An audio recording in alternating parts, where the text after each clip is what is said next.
Oke guys, kembali lagi di channel saya Husen Trend TV.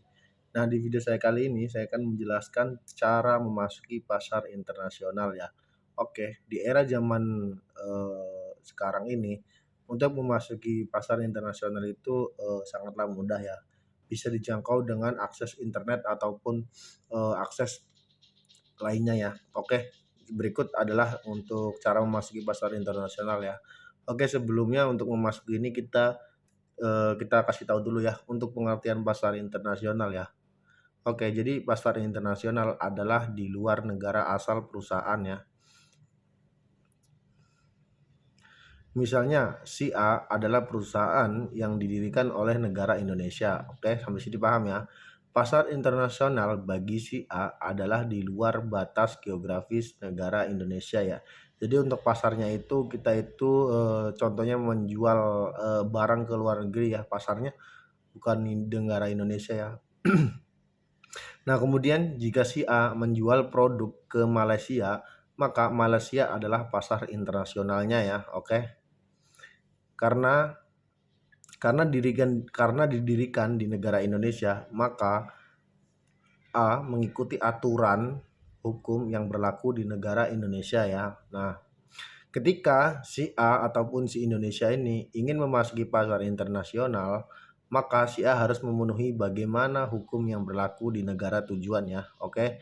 Sebelum kita memasuki pasar internasional, kita juga harus memahami ya tata cara hukum dan peraturan di negara pasar nasional ya ataupun di negara Malaysia ini tadi ya. Oke. Kemudian disinilah salah satu tantangan pasar internasional ya. Lantas bagaimana sih strategi untuk memasuki pasar internasional bagi seluruh perusahaan? Nah, di video saya kali ini langsung saja saya bahas ya. Cara memasuki pasar internasional ya. Karena memiliki jangkauan pasar yang lebih luas, tentunya peluang sukses berjualan di pasar internasional itu lebih terbuka. Oke. Jika ingin tergabung ke pasar internasional, ini ada beberapa cara yang dapat dicoba oleh perusahaan ataupun oleh perorangan ya. Oke. Jadi untuk langkah yang pertama itu adalah kita menentukan ekspor produk ya. Jadi untuk melakukan pemasaran global, pastikan kamu menempuh jalur ekspor ya. Ekspor ya, oke. Karena ekspor ini akan lebih memudahkan kamu untuk menjual produk ataupun jasa lintas negara. Kemudian, walaupun banyak kemudahan, tentunya kamu harus selalu memastikan kualitasnya agar bisa bersaing dengan produk global, oke? Jadi jangan asal-asalan nih kalau kita mau impor ataupun mau ekspor ya. Contohnya saja saya mau impor nih, saya mau beli barang di Malaysia ya. Pasti juga saya juga mau memilih-milih ya untuk barangnya ya. Nah, kemudian pastikan juga riset tujuan ekspor kamu itu dari segi kebutuhan masyarakat sekitar, oke? Misalnya masyarakat suatu negara yang cenderung vegetarian, tentunya sangat cocok jika kamu mengekspor sayuran organik ke dalamnya, oke? Ini untuk cara yang pertamanya. Kemudian untuk yang kedua kita beri lisensi ya, beri lisensi. Oke, cara berikutnya adalah memberi lisensi ke perusahaan negara lain. Cara ini tergolong mudah karena perusahaan pembeli lisensi akan membuat produk dan strategi pemasarannya sendiri ataupun branding asli perusahaan ya akan tetap diperoleh oleh kesempatan populer di negara orang. Oke, sampai sini paham ya. Kemudian untuk yang cara ketiga kita adalah investasi secara langsung ya. Masuk ke pasar internasional juga bisa melalui program investasi. Oke, perusahaan bisa langsung menginvestasikan aneka fasilitas yang akan dipakai di pasar global. Cara ini juga dapat digunakan untuk membentuk perusahaan baru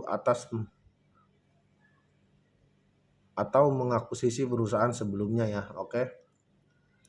Kemudian yang berikutnya kita membutuhkan partnership ya. Partnership itu kayak semacam partner lah.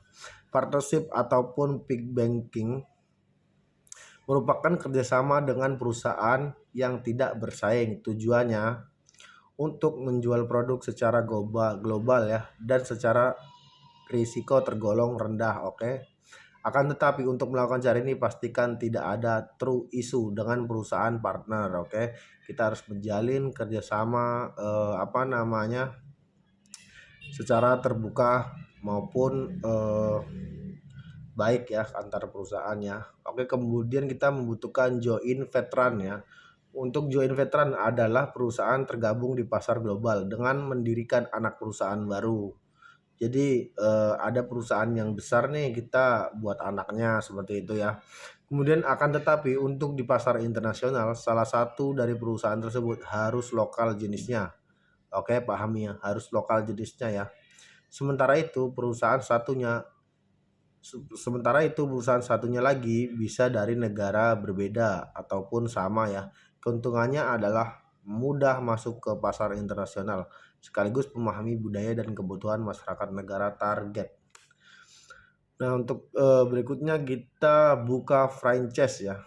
Dengan berbeda dengan lisensi ya, franchise memang sekilas mirip tetapi berbeda dari segi rangkaian peraturannya ya, proses dan penggunaannya. Bahan baku untuk sistem waralaba ini harus sesuai dengan ketentuan perusahaan waralaba. Oke. Kemudian kita contoh nih, saya akan memberikan contoh nih, contoh pasar internasional ya. Pasar internasional itu ada banyak contohnya ya di seluruh dunia, mulai dari Brazil sampai Belanda. Selengkapnya akan saya bahas di bawah ini ya, oke. Nah, contohnya untuk pasar kopi Brazil ya. Salah satu contoh pasar internasional adalah pasar kopi Brazil yang terletak di kota Sao Paulo ya dan sudah ada sejak abad ke-18. Kopi merupakan salah satu komoditas unggulan warga Sao Paulo. Berkat adanya jalur kereta api dari pelabuhan Santos ke Sao Paulo, pasar kopi ini berdiri. Oke. Selain itu, melalui peranan infrastruktur yang memadai, akhirnya pasar kopi ini semakin terkenal, bahkan menjadi salah satu standar perdagangan dan pelayanan di kopi dunia. Oke. Nah, berikutnya yang kedua saya beri contoh nih pasar tembakau Jerman ya.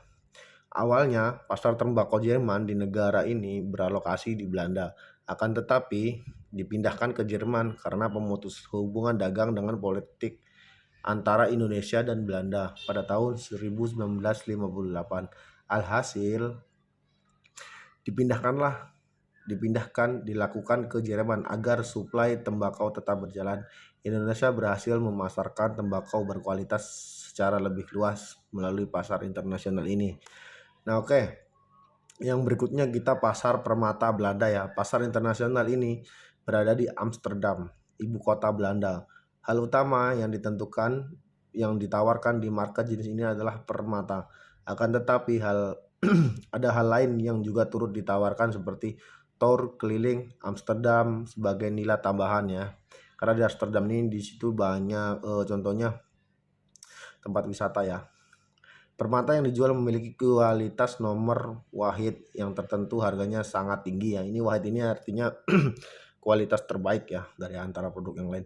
Walaupun demikian, market satu ini merupakan salah satu pilihan utama untuk mencari permata yang berkualitas.